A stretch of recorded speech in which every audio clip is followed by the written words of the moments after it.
I'd like to start by introducing you to Erica. Erica looks a little bit stressed out here because she is.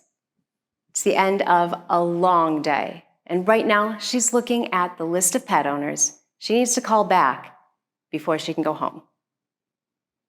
And she knows several of these people she's already talked to at least once today.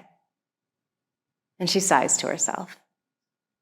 She's not sure what she finds more difficult, the owners who call repeatedly asking kind of the same question or different variations of it, or the owners who don't follow treatment recommendations, and now they're calling in a panic because there's an emergency.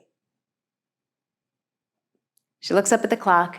It's already 30 minutes past quitting time.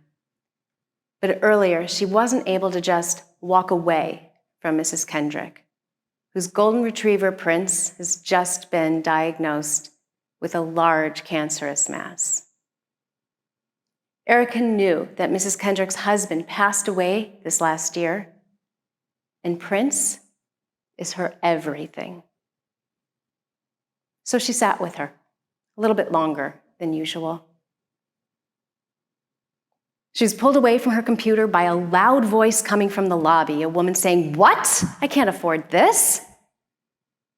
And she looked around the corner to see a woman staring down at the customer service representative who looked a little frightened.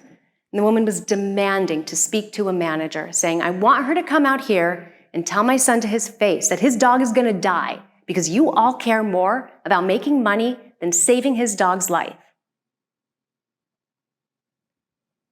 Erica looked at the tear-streaked face of the small boy standing next to the woman, and her heart broke. Seeing that a manager was heading in that direction, she turned back to the task at hand, but she couldn't focus. She slumped forward with her head in her hands. She's been feeling really stressed and burned out lately. Her family and her friends have all been worried about her, and Erica can't help but agree. She thought she was following a lifelong dream to work in veterinary medicine. But some days, she doesn't know how much longer she can take it. Erica represents anyone working in the field of veterinary medicine, and each of the situations I've just described are happening in clinics across our country every day. For people who don't work in the field of veterinary medicine, there's a tendency to believe this is a dream come true, the most wonderful job, days filled with wagging tails, furry head bonks, and sandpaper-lick kisses. But the field of veterinary medicine is currently facing a crisis in mental health and well-being. Veterinarian deaths by suicide occur at more than 3 times the national average. That's higher than other healthcare professions in human medicine. 7 out of 10 veterinarians have a friend or colleague that has died by their own hand.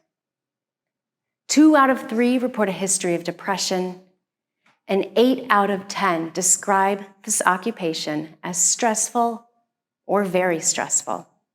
And there are high rates of mental health stigma in the field, which prevents treatment seeking. And that's where my work begins. I wanted to help people who help pets. My name is Mary Beth Spitznagel, and I'm a clinical psychologist who works in the field of veterinary medicine. Together with my colleagues, Alana Updegraff, another clinical psychologist, veterinary social worker Lisa Weiborg, and veterinarian Meg Sislak, we've developed Unburdened.online, a website that delivers an evidence-based stress-reducing program for people who work in veterinary medicine. We started our work by talking to people in the field, asking them about the challenges they face. And one theme that kept coming up over and over was that of the difficult client interactions. It turns out, when people are stressed out about the sickness in their pet, there can be a tendency to behave in ways that are kind of in turn stressful for the veterinary healthcare team.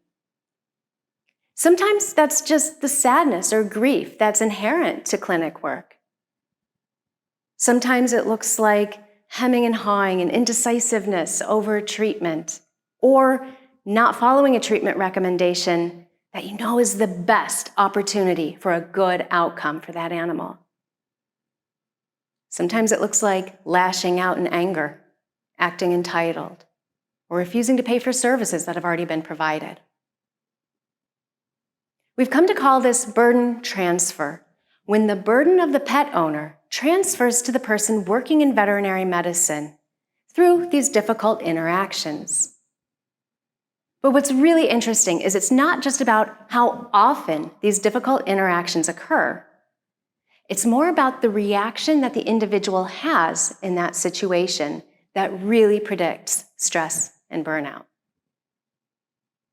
And that is key, because it would be hard, probably impossible, for us to change the behavior of every pet owner out there.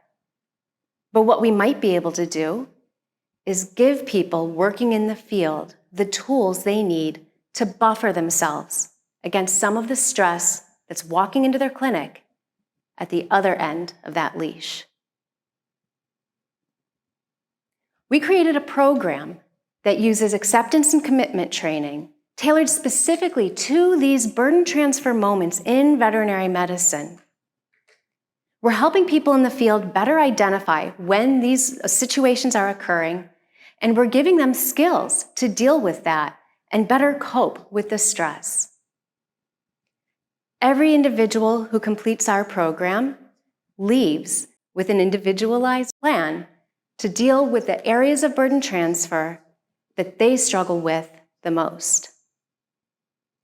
And by delivering our program directly in veterinary clinics, we're able to get around some of the treatment reluctance that comes from mental health stigma, which is high in the field. And our program works. We are significantly reducing stress and burnout in people who work in this field.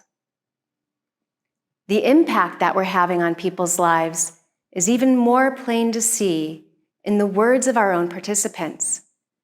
For example, Andrea, who's been a veterinarian working in the field for 16 years and was close to walking away.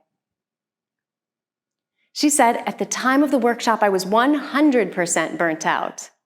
I'm so thankful to have attended to get actual tools that turned everything around.